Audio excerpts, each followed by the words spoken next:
As a finance professional in a disrupted business landscape, what does it take to be in demand? What does it take to attract great paying international roles? If you're an ICAN member, it'll just take one exam. That's all it takes to complete the globally recognized SEMA professional qualification and the internationally respected CGMA designation. As a SEMA member and a CGMA designation holder, employers will look at you as a finance professional, constantly acquiring new skills to add value to the business. That's why they'll be willing to pay premium to hire and retain you. If you have 5 years of relevant experience and are an ICAN member, you can directly sit for the final exam of the SEMA Professional Qualification, the Strategic Case Study exam. Start studying the SEMA Professional Qualification. Prepare to make an impact.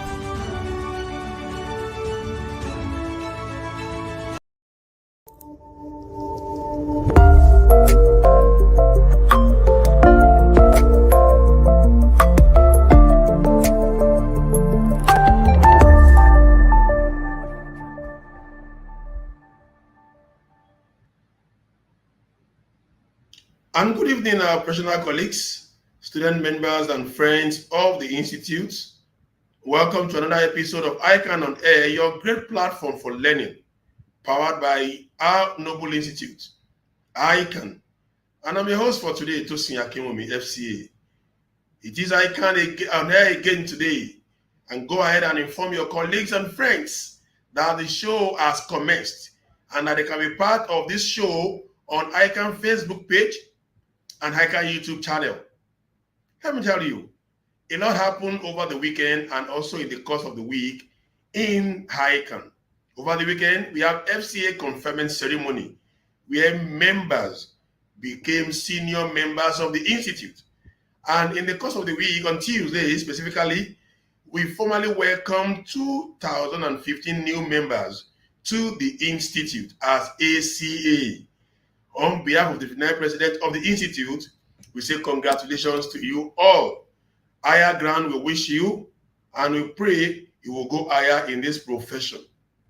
Today, Thursday, 23rd May 2024, we are looking at another contemporary topic on this your program, ICAN on Air. And what is the topic? Integrating sustainability and ESG into business models. I have here with me a distinguished professional, an amiable speaker, and the CEO of Green Finance Capital, United Kingdom, in person of Japheth Jev, ACA. Can you see that we have a whole lot to learn today in another perspective? So sit back and relax. Don't go away. I'll be right back with my guest. The Institute of Chartered Accountants of Nigeria, Canada District presents the 9th International Accountants Conference, themed Strategic Upscaling of Accounting Profession within the Dynamics of Technology. Date 16th to 20th July 2024. Time is 8 a.m. to 4 p.m. daily. Venue, Best Western Premier Calgary Plaza Hotel and Conference Center, 1316 33 Street NE, Calgary, Alberta, T2A 6B6. Seasoned speakers like Sheyi Wolabi, a partner at MNP Calgary, will be speaking on review of the accounting profession and technology synergy. Derek Greer, the Chief Information and Security Officer, Protexer, will be speaking on disruptive technology and AI upscaling for accountants. Greg Howe, the CEO, Black All Systems Calgary, will be speaking on accountants in the era of diversified profession, while Professor Godwin Emmanuel Oyedokun will be speaking on decision-making optimization through data mining. The Canadian High Commissioner as well as the ICAN President will also be in attendance. This conference promises to be value for your time and money. Hurry!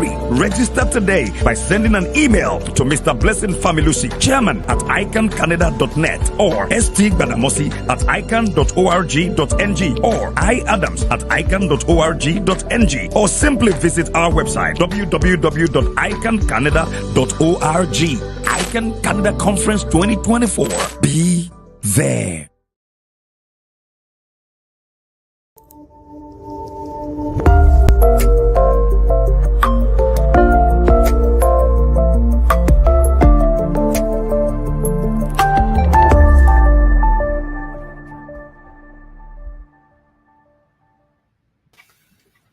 Yes, I welcome you back again into the studio. As we have this program today, it's another interesting episode. And I have here with me our guest on the show, Japheth Jev, ACA, the CEO of Green Finance Capital UK. Japheth, it is a pleasure to have you on the show today. Thank you very much, Tosin, for having me. Thank you to our audience. Thank you. Yes, you are welcome. Let me quickly make you known to our audience today by reading your brief profile. Japheth Jeff, ACA, is the founder and CEO of Green Finance Capital, a UK-based boutique financial advisory firm, and Robtfi Technologies Limited, the first AI research firm in Africa based in Abuja, Nigeria. He is currently a doctoral researcher at Birmingham City University, researching the application of artificial intelligence in business with a focus on financial services. Japheth has been involved with many projects at the intersection of finance and emerging technologies such as AI and machine learning and the application in the business. He has developed and deployed AI models to forecast equities and other financial markets. He doubles as a visiting lecturer in big data and business analytics and accounting analytics at Aston University, Birmingham, and Birmingham Newman University in UK. And that is the brief profile of our guest on the show today, Japheth Jeff. Once again, you are welcome, Japheth, to the show. Thank you. Thanks, Tosin. Thank you, our audience. Thank you, my professional colleagues. Thank you so much. You're welcome. So let's go quickly into the topic for today, integrating sustainability and ESG into business models, the role of professional accountants. So I will start this way. According to Mohandas Gandhi, an Indian lawyer, the anti-colonial nationalist and political ethicist, he said, and I quote, "Earth provides enough to satisfy every man's need, but not every man's greed." And having you on this show today as our guest will certainly provide our global viewers the opportunity to learn and share from your depth of intellectual prowess. Kicking off this way, what do sustainability and ESG, which stands for environment, social, and governance, portend to humans, corporate bodies, and nations at large? All right. Thank you for that beautiful start point. It's just to ask that what is the importance of air to human life? That's exactly the analogy I could use to portray that question.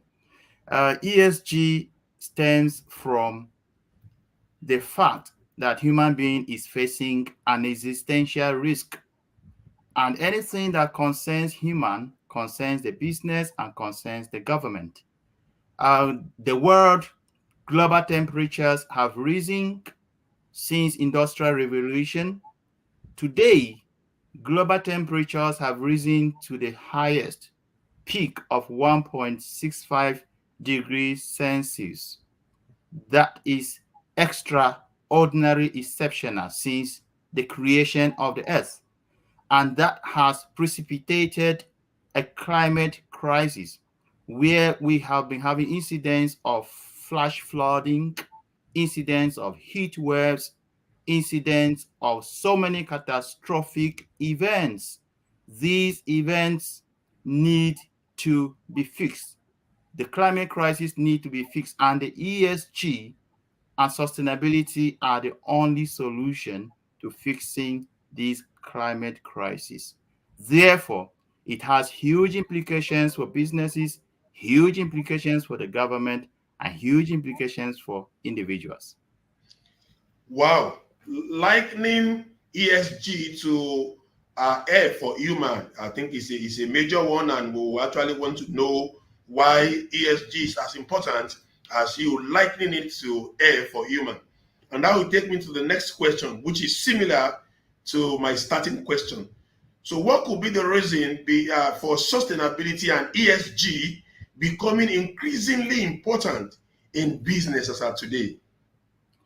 All right, ESG has become more and more important in business and is going to become even more important than it is today. And the reasons are these. Number one, investors will not give you their money if they discover that you have a poor ESG performance and sustainability performance. You will find it very hard to raise capital. Whether you are a sovereign state or a country, or you are a corporate entity, an organization, capital is going to be scarce. And finding capital will be difficult. And if you find it anywhere, it's going to be the cost of borrowing will be very high to you if your ESG compliance and scorecard and performance is very poor. That's number one reason.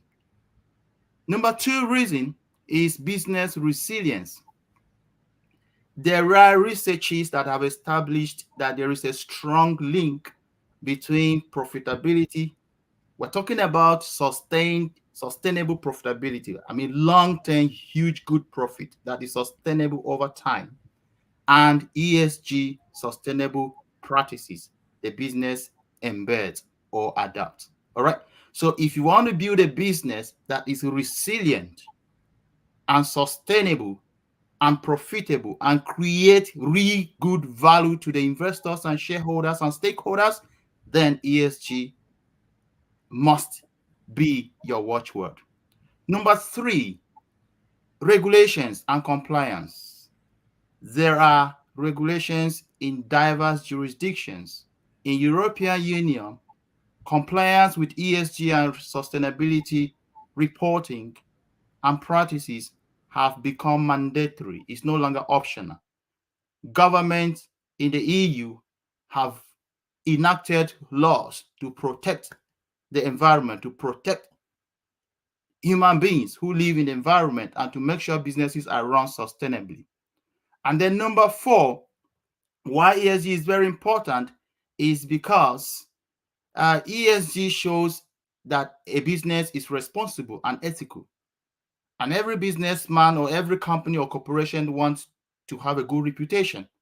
So if you want to have a good reputation, ESG is the best bet for you. Interesting. That's a very good analysis, I must say, and a very good response to that question. Okay, so moving from here, what is ESG integration methodology? And how can organizations integrate ESG principles into their overall business strategies? All right.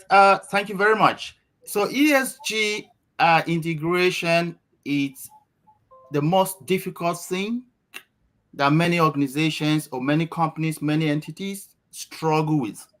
But it shouldn't be difficult. All right. It should not be difficult at all.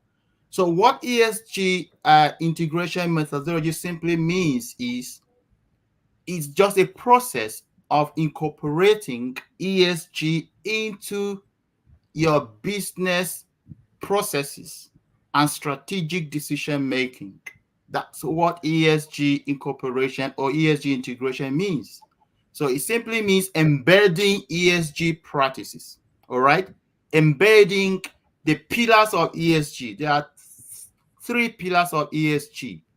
The first pillar is environmental factors. And the second pillar of ESG is a social factor. The third pillar is governance factor. All right. So each of these pillars have basic practices, basic requirements. So ESG integration simply means aligning your businesses, connecting your businesses to the pillars of this ESG. All right. Now, there are some methodological steps that businesses could follow. So when we are guiding clients and supporting them, holding their hands to integrate these, basically there are few steps. The first step is called materiality assessment. All right. So you have to first assess what is most important to your business. Which pillar among these three pillars of ESG, which one is most important to your business? Of course, businesses are not the same. All right. The pillar that is most important to my business may not be very important to your own business. For example, if you are an oil and gas company, right? the first pillar, which is environmental pillar, will be most important to you. All right. So that will be your starting point. So you have assessed your materiality, done your materiality assessment, and have ascertained the most important issue to you as far as sustainability and ESG is concerned is environmental factors. Environmental factors such as pollution. All right. Pollution. Environmental factors such as climate change. Environmental factors such as resource depletion and resource usage. All right. Now, if you shift to a bank, you are a banking institution, that pillar may not be your materiality issue.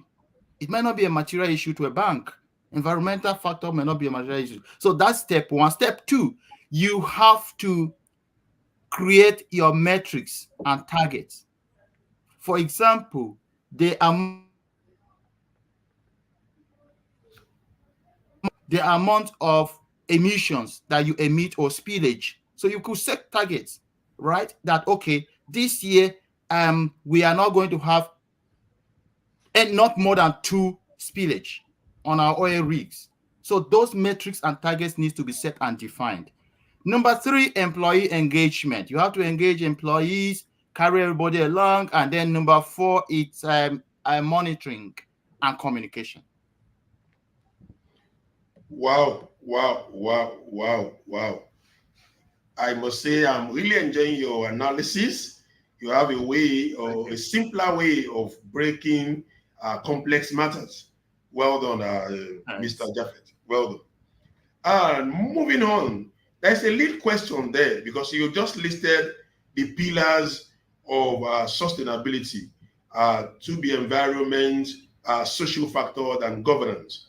Now, following that line of thought, so knowing these pillars now, what is now how do you balance these pillars between conservation, community, culture, and commerce? So I want you to run us through how these pillars is being balanced between conservation, community, culture, and commerce, and how it puts the environment at the heart of development. Thank you very much. So balancing these pillars of sustainability, the environmental pillar, the social pillar, and the governance pillar, it's another Herculean task. However, there is a way out, and the way out is it still boils down to understanding the nature of your business and then knowing which of these risk factor, ESG risk factors, affects you the most. So when you have this understanding and you start integration following the steps that we have already laid out in our previous conversation on this forum, you will begin to realize that there will be some trade-off.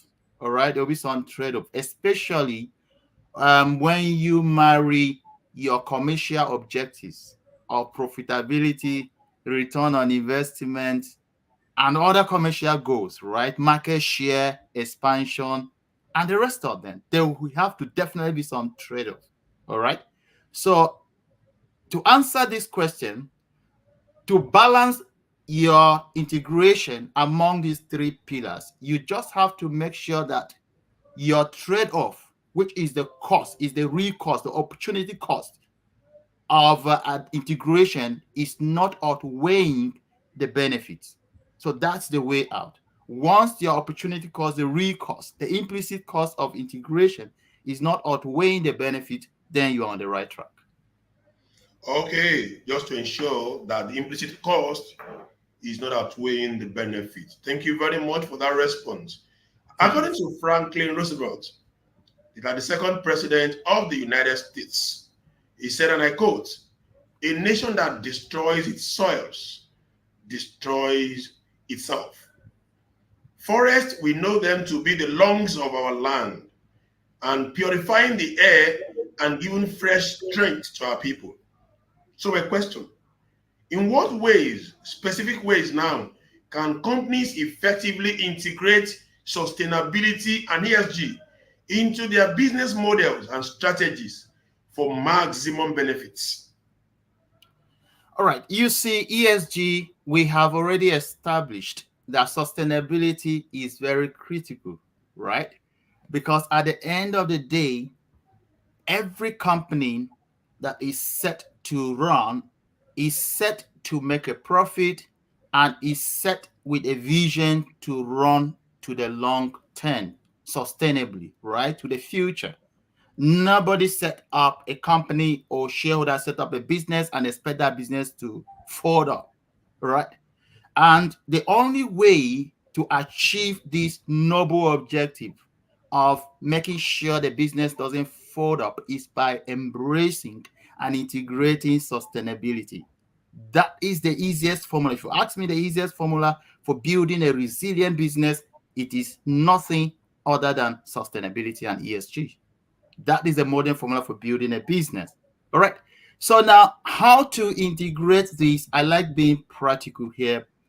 You have to understand your key ESG issues. Every business has the most important ESG issues. As I have said earlier on, the most important ESG issues of an oil and gas business could be the first pillar. That's the environment, apparently. But the most important ESG issue of a service business might not be that. For example, a bank, it might not be environment. It might be social issues. It might be governance issues. Yes, governance, because risk management, risk is a very big issue in financial services industry. So you have to first determine, that's the step one, determine your materiality. What is the most material ESG issue that your business is exposed to? Then number two, you have to measure. You may have to measure and then set targets. Because in ESG, if you look at the ESG, what you call reporting standards, or ESG and sustainability reporting standard by ISSB, it's all about measurement and target metrics, measurement and reporting. We'll get into that later in this conversation. So you have to be able to measure, set the targets of what you want to achieve. And then number three, you have to be able to report and communicate what you have. You have this disclosure, make disclosures. That's what talking about, just disclosure. That's what the IFRS is S1, IFRS S2 are all about. Disclosing what you have done, give account and show the scorecard. Wow, thank you very much. Thank you very much. But still on this integration, because for every integration, it is believed that there is a part of challenges. It's generally known to come with one challenge or the other. I want you to run our global viewers through if or some of the challenges that companies would likely face when integrating sustainability, ESG considerations into their business models. All right, interesting. You see, there is no success without challenges. All right, so ESG it could be your chief success driver as an organization, as an entity. So before you achieve that success, before ESG drives you to that success, you would have to pass through certain challenges. And here are the few challenges that our clients that we have supported here in Europe to integrate ESG encounter. The first biggest challenge is data availability and data quality. You see, ESG is data driven. So if you don't have your data quality impeccable, if you don't have the relevant technology to gather your data, secure your data, protect your data, and push the data through your data pipeline and report it, you're going to be in big problems. So data quality and data availability is a big challenge. The number two challenge that companies face, our clients face, is resistance to change. ESG integration and sustainability involves change management. People have to change the way they are doing things. Business models needs to be changed. Product packaging needs to be changed. the way information is distributed in the company and to customer. For example, you are used to printing out information, printing out document has to change. And maybe all documents that used to be printed have to be moved into digital copies to protect the forest, to reduce the consumption of papers, right? As an ESG commitment. So people will be hesitant and reluctant to go through that change. So change management and resistance is another big issue. Another issue is short-termism and long-term benefits. Short-termism, you see, companies, in most cases, sometimes companies have short-term objectives and they are overly driven by short-term objectives like profit margin, return on asset, return on investment, all of these traditional financial measures. Why ESG investment doesn't yield short-term results sometimes. The benefits are long-term. So there could be conflict and problems, all right? Short-termism. And then finally, another problem that usually emerge is acquisition cost, transition cost. There's a short-term cost, okay? The cost of buying the new technology because you need ESG management software to integrate into your ERP and the existing, whether it's SAP, the Sage, whatever ERP or Dynamics 365 you are using, you have to integrate the new ESG software to it. That comes at a cost. The cost of paying consultants like Green Finance Capital to come and work with your team and carry out capacity development and all of that, it comes at a cost. So these are the challenges that companies do face. Okay, interesting. So before we leave the area of challenges, in 1 minute, can you quickly tell us what are the solutions? For every challenge, there should be a way those things will be resolved. Let us know how can we resolve these challenges you have highlighted. All right, the biggest number one solution that I always propose is the tone from the top. The board has to embrace sustainability. The directors, the senior management, I'm talking about the senior people, the executive, they have to embrace the project as their own baby, all right? And be willing to run with the project. That's when you see that there will be entity-wise acceptance of ESG transformation and integration projects, where the tone from the top is different. And probably maybe they are only trying to do what is called greenwashing.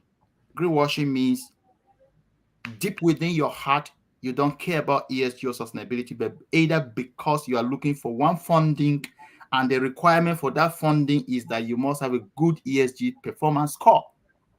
Can you see that? So that will be problematic. So tone from the top is a solution number one. Solution number two is embrace technology. You need to invest in the right technology. The right technology, thanks to our partnership with our technology partners, that's good software, good technology that can integrate, compatible and agnostic to any existing legacy system, and gather all the ESG data. ESG data about your greenhouse gas emissions, ESG data about the amount of paper you use, ESG data about your supply chain and value supply chain and logistic, everything. So technology is very important. You have to embrace and invest in good technology. And number three, it's a training and retraining of your team. So once you get this in place, you will be able to overcome most of these challenges. Thank you very much. Thank you very much. Because if you give us challenges without telling us how to water those challenges, how to go ahead and swim out of it, then we would naturally not know our way out. Thank you for giving us those points in a way to navigate our issues. And now let's quickly go and take some commercials, and we'll be right back. Don't go away. The Institute of Chartered Accountants of Nigeria, Canada District presents the 9th International Accountants Conference, themed Strategic Upscaling of Accounting Profession within the Dynamics of Technology. Date, 16th to 20th July 2024. Time is 8 a.m. to 4 p.m. daily. Venue, Best Western Premier Calgary Plaza Hotel and Conference Center, 1316 33 Street NE, Calgary, Alberta, T2A 6B6. Seasoned speakers like Sheyi Wolabi, a partner at MNP Calgary, will be speaking on on review of the accounting profession and technology synergy. Derek Greer, the Chief Information and Security Officer, Protexer, will be speaking on disruptive technology and AI upscaling for accountants. Greg Howe, the CEO, Black Hole Systems, Calgary, will be speaking on accountants in the era of diversified profession, while Professor Godwin Emmanuel Oyedokun will be speaking on decision-making optimization through data mining. The Canadian High Commissioner as well as the ICAN President will also be in attendance. This conference promises to be value for your time and money. Hurry! Register today by sending an email to Mr. Blessing Familusi, chairman at icancanada.net, or St. Badamosi at ican.org.ng, or iadams at ican.org.ng, or simply visit our website www.icancanada.org. ICAN Canada Conference 2024. Be there.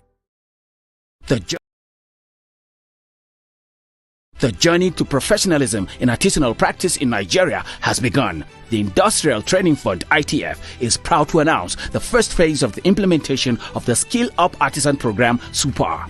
This is your chance to be part of the first 100,000 artisans selected to elevate your skills and gain formal recognition. Screening of all registered artisans will take place from the 29th of April to the 10th of May 2024 in all 109 senatorial districts across the country. Make sure to report to the screening center closest to you within your senatorial district. For more information, visit super.itf.gov.ng or itf.gov.ng or any ITF area office nearest to you. Don't miss this opportunity. Take your skills to the next level with SUPAR. SUPAR, upskilling Nigeria artisans for super jobs. Dr. Afiz Oluwatoyin Ogun, Director General, Chief Executive, Industrial Training Fund, ITF, announcer.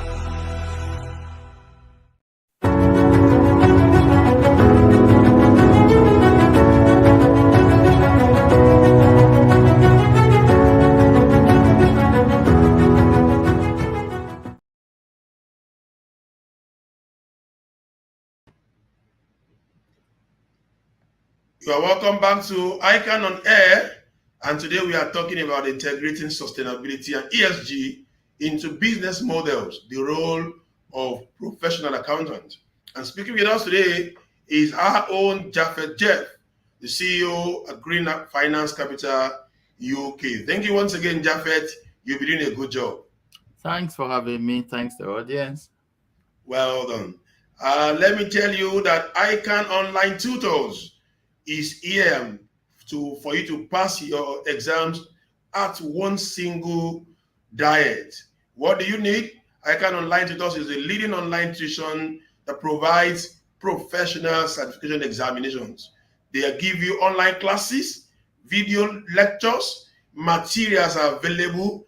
Please go ahead, visit them at www.icanonlinetutors.com.ng or chat them at the numbers that are being displayed on your screen.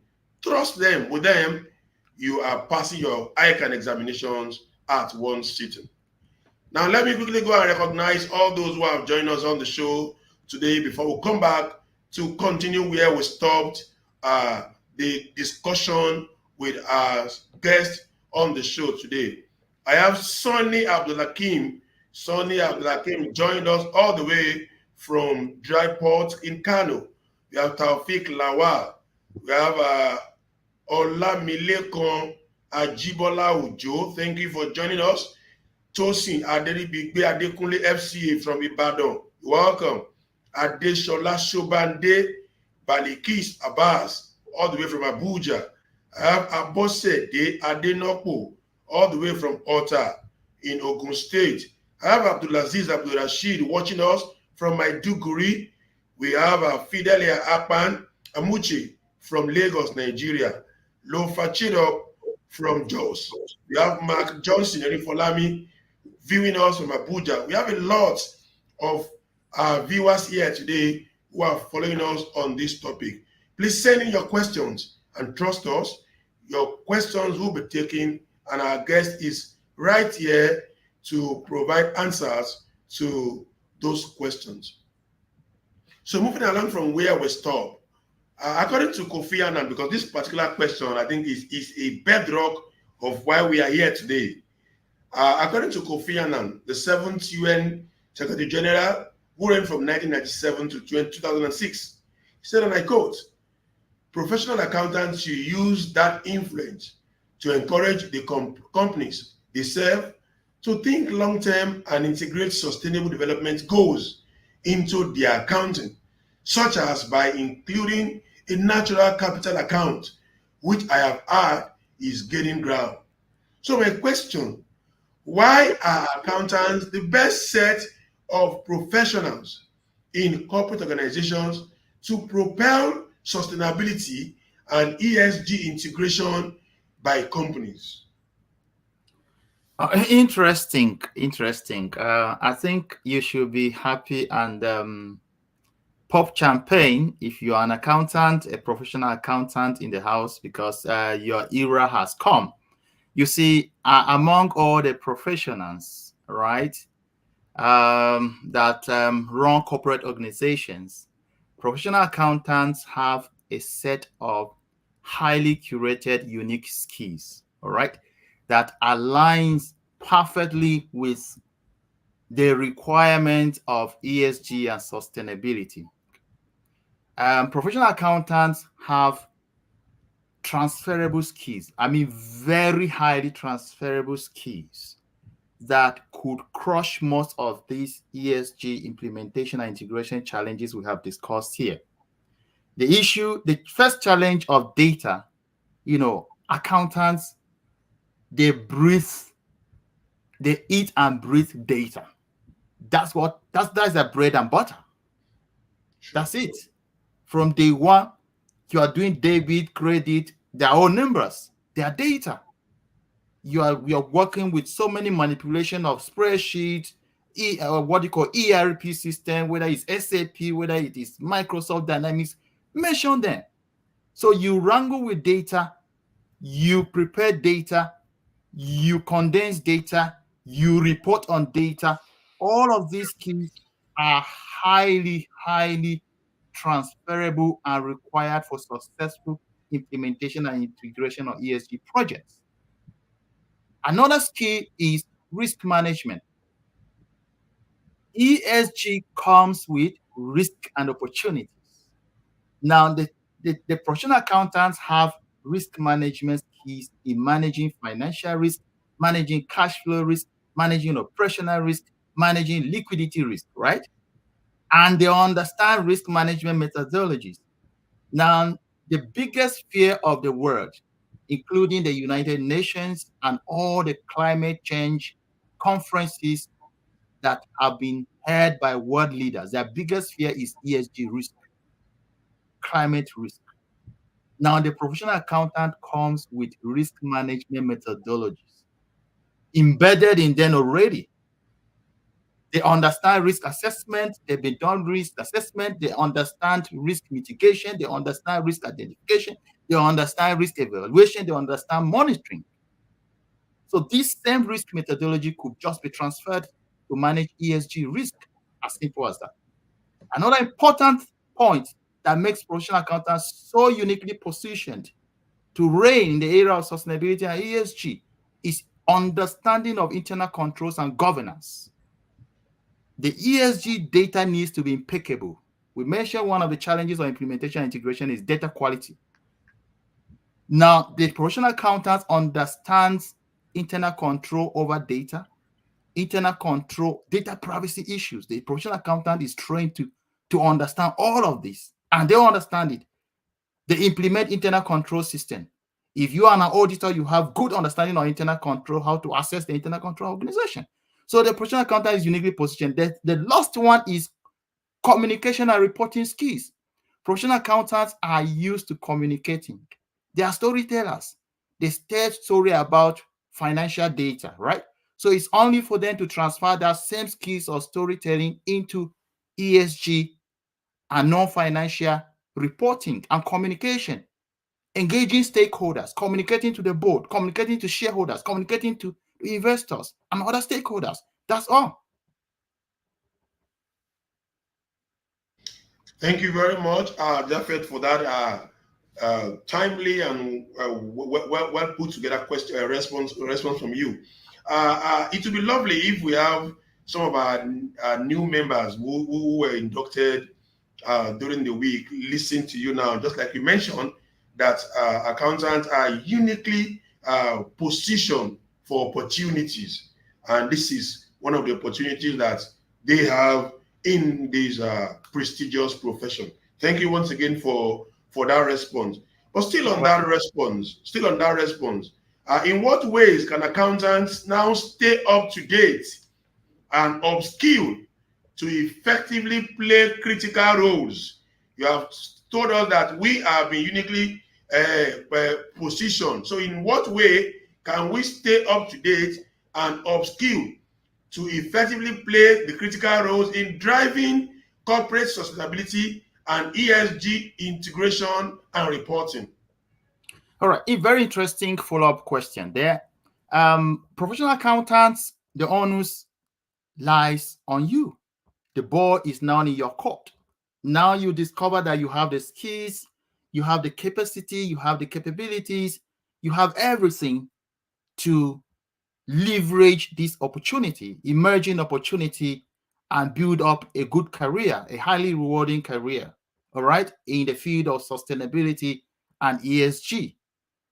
Now you have to take a step. You have to go further, take a step further by investing in yourself, all right? So there are a lot of investment in knowledge out there. Some of them are provided by professional accounting bodies. So most professional accounting bodies right now, in the UK, they have certificates in sustainability reporting. So make sure that you invest your time, your money to go through that training and take that certificate. The next thing to do is the IFRS Foundation and the ISSB, that is the International Sustainability Standard Board. They have created a new qualification pathway called FSA, Fundamental Sustainability Accounting Certification. Please go for that certification. There are 2 stages. The first stage basically deals with general approach to sustainability, issues of governance, issues of risk management, and issues of reporting. Then the level 2 deals with climate risk, climate-related risk. So these are the 2 stages. Go for that certification. It's very brand new, very scarce in town, very scarce even in developed world. Go for it. Exams can be written online in any designated computer center. Even right there in Lagos, in your cities across the world, you find that qualification. Go for it. And then number 3 is CPD. CPD, Continuous Professional Development Programs. Please look out for sustainability, ESG integration. Attend, go for these qualifications, go for these trainings. So these are the ways the professional accountant can upskill. And then don't stop reading. Don't stop reading. Don't stop joining podcasts such as these ones to keep yourself attuned. Read newspapers, subscribe, follow up sustainability issues, know what is happening around the world within the space. Thank you very much, Japheth, for your robust response. Like we usually say, we learn from the womb to the tongue. And that's the summary of what you have just said, that we should keep learning and we should not stop at whatever stage in gaining knowledge. Thank you once again. Now, there is one question here. I will take this, then I will go straight to the audience question. Are sustainability and ESG integration, compliance, and reporting by companies mandatory? If yes, why? And if no, are there plans for future mandatory compliance? All right, thank you very much. That's another interesting question. The answer to that question is yes and no. All right. So yes depends on your jurisdiction that you are practicing as a professional accountant.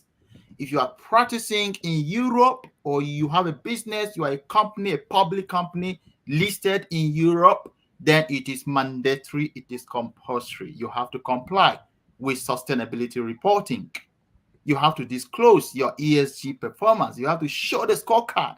The way you disclose your financial performance, statement of financial performance, statement of financial position, cash flows, and the rest of them in traditional financial reporting. So also you must disclose your ESG and sustainability performance if you operate in Europe. Then if you operate in North America, in the United States, it is voluntary. It is not yet compulsory.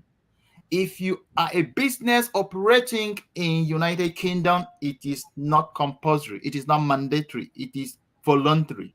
But businesses are encouraged to disclose a lot of ESG data in their annual report.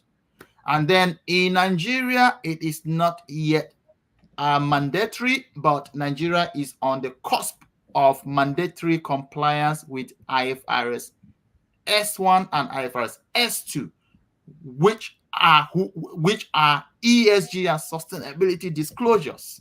So it depends on the jurisdiction. And I could see a future very, very near where compliance and reporting under ESG and sustainability is compulsory for all publicly listed companies. All right. Thank you very much. Now let's quickly go and take some of the questions shared with us by our audience today. The first one is coming from Fagbolate Mitokwe Adeni FCA, all the way from Ibadan. He's asking, is ESG reporting still relevant in a green economy-based businesses as a modern trend in sustainability reporting? All right, the answer is yes, because you need to communicate transparently to your stakeholders. So if you don't gather this data, you are practicing it. Your business by default is embedded. The business model is a green economy in nature, right? However, who cares? Except you communicate it, except you report it, except you transparently show the world that this is my scorecard. That's it. Okay. The next question from Samuel Olumide. So thank you, ICAN, for the great learnings. How can collaboration with peers in the industry help SMEs interested in reporting sustainability to enjoy shared cost involved in this reporting? I want to believe he's assuming that the cost of compliance is huge. So he's talking about shared costs of compliance. All right. Yes, the cost of compliance could be huge, but not also huge depending on how you look at it. All right. So if you are a small business, an SME, my advice, all right, is to start small and scale up.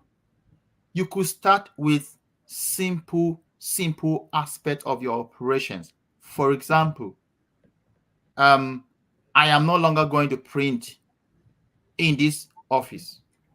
All our communications must be via email, electronic. Tell me how that is too expensive for an SME. It's even cost savings, isn't it? The cost of buying paper is taken off the business. So it depends on, the most important thing is that we need to understand what ESG is. Because if we don't understand that ESG could be as a basic thing as declining to receive a printout of POS from the shop seller who you pay and wanted to print out, you say, no. You are ESG compliant. That's as simple as it could be. Because if you have collected that paper, another tree would have been falling in order to replace the paper you collected, isn't it? But because you declined the paper, the guy saved that paper and then a tree has not been falling. So you are ESG compliant. So the next thing is that you have to document the number of receipts you have declined to print. Oh, last year we declined to print at POS, we declined to print about 10,000 receipts. That has saved 3 forests. 3 trees from the forest. You document it and communicate it to your stakeholders, even your bankers, even your lenders. It's as simple as that. So it's about understanding. All right, thank you very much. Now let's take a question from Shokumbi Babatunde. He's asking, what can an external auditor do when a company partially reported sustainability and environmental accounting, including integrated reports on their financial statement? Or what is the action an external auditor can take when a company fails to report environmental accounting on their financial statement? All right, that's a very interesting question, Shokumbi. You see, let me reverse that question. What do an external auditor do when a company fails to comply with traditional IFRS? For example, a company values assets and modeled everything, whether they use both cost basis for instead of I-16 PPE, they use cost model within the same PPE class, and they also use revaluation model within the same class. What will you do? You qualify the opinion. You issue a qualified opinion, isn't it? You issue a qualified opinion on that. You qualify the account. So ESG and sustainability also have standards which have kicked off in January 2024. We have IFRS S1, we have IFRS S2. So the same way you enforce compliance with financial reporting frameworks, the traditional IFRS, is the same way that the ISB and IFAC expect you to enforce compliance for IFRS S1 and IFRS S2. All right, that's well taken and very clear. Now, you mentioned FSA program in the course of your response to one of my questions. I can see one of our audience here is asking if you will share a link so that they can quickly take advantage of the program and be an early bird. All right, I will do that. I will share a link. I will drop a link. Okay. Yeah, I'll drop a link for the admin to broadcast it. Okay, thank you very much. We appreciate it. Yeah. Okay, so as we coast home gradually, because our time is fast spent, you have explained a lot about the place of technology in sustainability and ESG. But to be specific, what exactly is the role of technology in ESG, sustainable development, and business sustainability? All right, and technology is very important. Ladies, gentlemen, technology is like the diesel or the gas or the fuel in the car. That's how technology is to ESG integration. Because we do preach that start small and scale up, right? But in reality, the data could be humongous, could be huge. So there's no way you could crunch ESG data in spreadsheet. There's just no way. All right. So you need technology. And the good news is that at Green Finance Capital, we have very good strategic partnership with leading ESG technology company softwares that produces top-notch world-class technology, plug and play, and your green gas emissions will be captured. Your footprint in your logistics value chain will be captured. Whatever activity, your water usage will be captured. Your labor issues and labor practices will be captured. Your governance issues, board representation, equity, that technology captures everything. So if you want detail, you reach out to me or to us at Green Finance Capital. So technology is very important. You need that kind of robust technology that is agnostic to your legacy system. You have companies have legacy system. They have what you call ERPs. So the technology should be able to integrate into that ERP and target at collecting those ESG data points impeccably. Okay. You need it. Oh, okay. However, I'll be sending you an invoice for marketing green capital on the show. So just take note. You see my invoice. That's nothing. No problem. No problem at all. No problem. In closing, ICAN is always open to ideas that would positively advance the growth of our members, the accountancy profession, and the global business environment. What is your suggestion to ICAN on filling knowledge gaps on the integration of sustainability and ESG in order to boost the members' professional opportunities? In 1 minute, please. All right. I think my word for our professional institute, our great institute that I love so much, I love so much, I cross my chest, it's to be innovative and be open to partnerships. Be open to partnerships, because it's all about partnership. ACCA did it because they got good partnership. CIMA did it. They have their certificate in sustainability reporting. It's partnership. So Green Finance Capital, we have a very huge, we reach out for that partnership with ICAN to get ICAN to run their own sustainability reporting certificate. So we're still waiting for that response. But partnership is very key. Partnership with practitioners who have hands-on experience, industry experience in integrating projects. That ICAN has a huge advantage in technical knowledge, a knowledge powerhouse, technical accounting knowledge powerhouse. So that kind of strategic partnership could open up vistas of knowledge to members at very, very minimal cost. And then, of course, CPDs should be well targeted. Continuous professional development programs, those professional development programs should be well targeted. Okay, all right. Thank you very much, the CEO, Green Finance Capital, Mr. Jacob ACA, for coming on the show today and for sharing your wealth of experience with our members and the friends of the Institute. Thank you very much. Thanks, Tosin, for hosting me today. Thank you, everyone. Thank you. Thank you. Thank you very much. On behalf of the producers and editorial team, we say thank you so much. And we hope that when next we call on you, all the way from Birmingham in UK, you hark into our call. I will certainly do that. ICAN on my heart. I cross my chest. Thank you very much. Thank you very much. You. Really appreciate Thank you.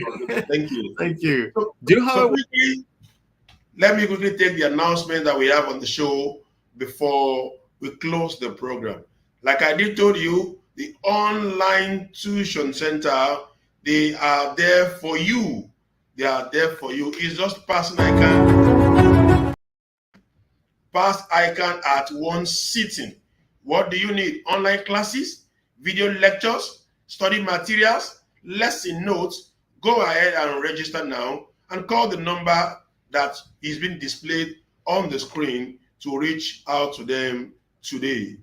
Also, by May 30th, 2024, there will be the 59th annual general meeting of our Noble Institute.